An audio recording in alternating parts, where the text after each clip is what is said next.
So yun mga pre, isang mapagpalang araw sa inyong lahat at syempre welcome back sa channel ko. So yun mga pre, for today's video ay maaga pa kami gumising. So umuwi kami dito sa bahay dahil mag-harvest tayo ngayon dito ng ating mga mulis.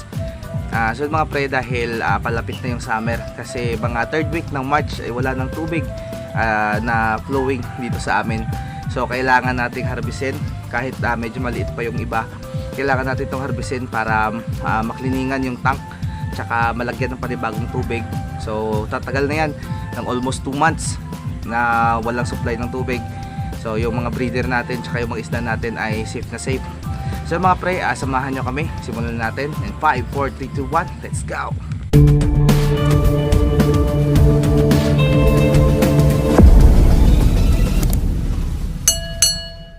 So ayun mga pre, kasama ko si partner. So ayun, so nagwo-water change siya ng mga gapi natin.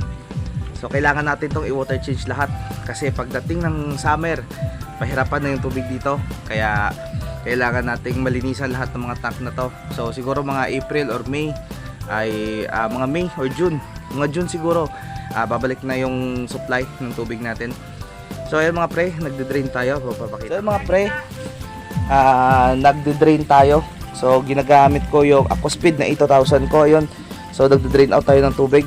Kasi yung panda to ay walang wala tong drain kasi medyo malalim to mga pre, nasa 70 yung lalim nito. So wala tayong malagyan ng drain dito kasi medyo mataas yung levelasyon ng lupa, kaya ito. So kukunin natin yung nandun tsaka nandito, yung mga good size na pwedeng ilagay na sa aquarium natin, dadalhin natin mamaya.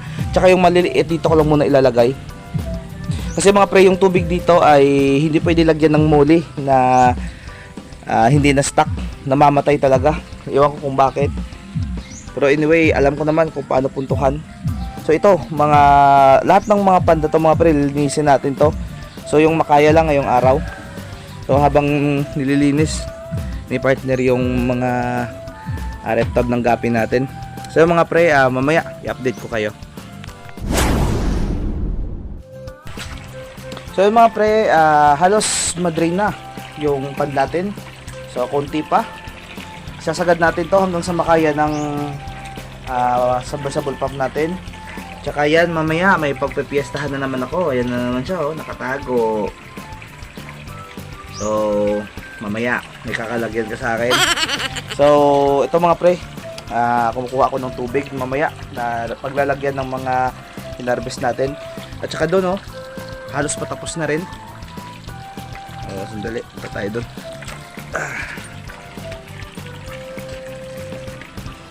So ito, patapos na rin.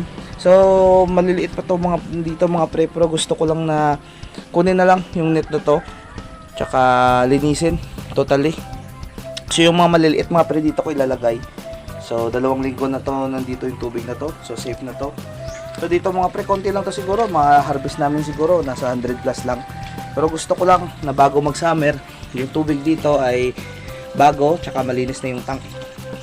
So unti-untiin lang natin mga pre. So ito yung mga breeder natin, ayan. So pagdating ng summer, unti-unti na sila mga anak na naman. So lalagay natin dito. Ito natin lalagay ng mga tank. So yung mga pre, update ko na lang kayo mamaya pagkatapos na ma-drain to. Let's go. So yun mga pre, uumpisahan ko na pagkuha ng mga mulis natin dyan. So pasensya na mga pre hindi ko mabidyohan yung actual na pagkuha ko kasi walang tagahawak ng camera.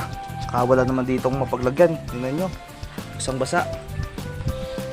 So ayun mga pre, siguro update ko na lang kayo mamaya at bibidyohan na lang natin yung mga makukuha natin. So let's go. So yun na nga mga pre, nakuha ko na yung net. So ito pa lang yung nakuha ko dito sa loob ng net. Yung net pala natin may mga butas-butas pala. Kaya nung fry pa lang sila, lumabas na sa labas. So ayun yung mga mulis natin nandun. So mamaya na lang mga pre, update ko muna kayo. So yun naman muna yung kukunin natin unti-unti. So update ko kayo mamaya mga pre. So yun mga pre, tapos na. Nilinis ko na yan. So lalagyan natin ng tubig. So ayan mga pre, yung mga maliliit. So dito lang muna natin ito ilalagay. Tsaka ayun, o halos paubos na rin. Yung mga malaki andun na. So mamaya mga pre, kunin natin yan tsaka ipapacking. So update ko na lang kayo mamaya mga pre. So ayan mga pre, ayan, malinis na yung concrete tank natin. So ready na naman para sa mga panibagong fry ng mga breeder natin dyan. So doon ay okay na rin. So mga pre, ayan o, siniseparate natin yung good size. So halos, ito tingnan nyo, mga papunta na sa semi breeder, tsaka yung mga pambata na muli, yung mga juvenile natin. So ayan, siniseparate ko. So medyo matagal-tagal pero okay lang yon. So mga pre, update ko na lang kayo siguro mamaya kasi walang tagahawak ng camera. So yun na nga mga pre, dahil tapos na yung pag-harvest natin ng natirang muli. So pangatlong harvest na to mga pre. So yung una, tapos after ng agaton, tsaka ito yung natira. So at least ngayong taon ay naka-harvest tayo ng medyo kaunti dahil nga medyo napabayaan natin yung mga mulis natin, pero okay lang yun. So naka 400, 600, so nasa mga 1.3 yung na-harvest natin ng mga muli, pero anyway, blessing pa rin yun. So mga pre, mamaya uwi na kami dahil medyo gutom na tsaka pagod na. So yun mga pre, nandito na kami. So ito yung dinagdag natin. So konti lang yung dinagdag natin para hindi sila crowded. Ayan, 3 strain ng gapi, tsaka yung mga muli natin. Ayan. Okay. So mga pre, sa mga gustong mag-wholesale nito, ayan. So available po to mga pre in retail and wholesale.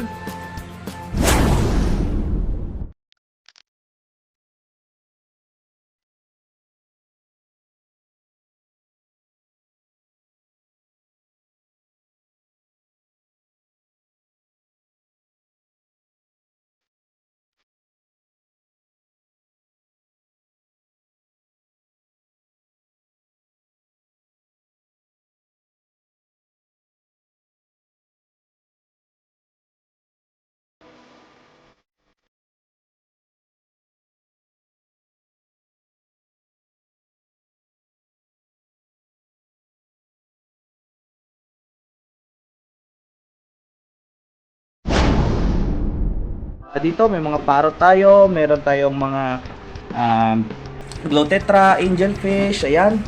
Mga betas natin mga pre, tsaka ito, yung mga koi, subunkin, hammerhead, ayan, tsaka ito yung mga trico natin na oranda. So mga accessory mga pre, available pa rin yan. So maraming salamat sa panonood ng video natin. So paki-subscribe naman po. Ako si Kintoy Vlog. At i-click na rin po ng subscribe button para updated ka sa mga videong ginagawa ko. So mga pre, mula dito sa Rian Aquatics and Accessories. So maraming salamat sa panonood. God bless us all and bye-bye!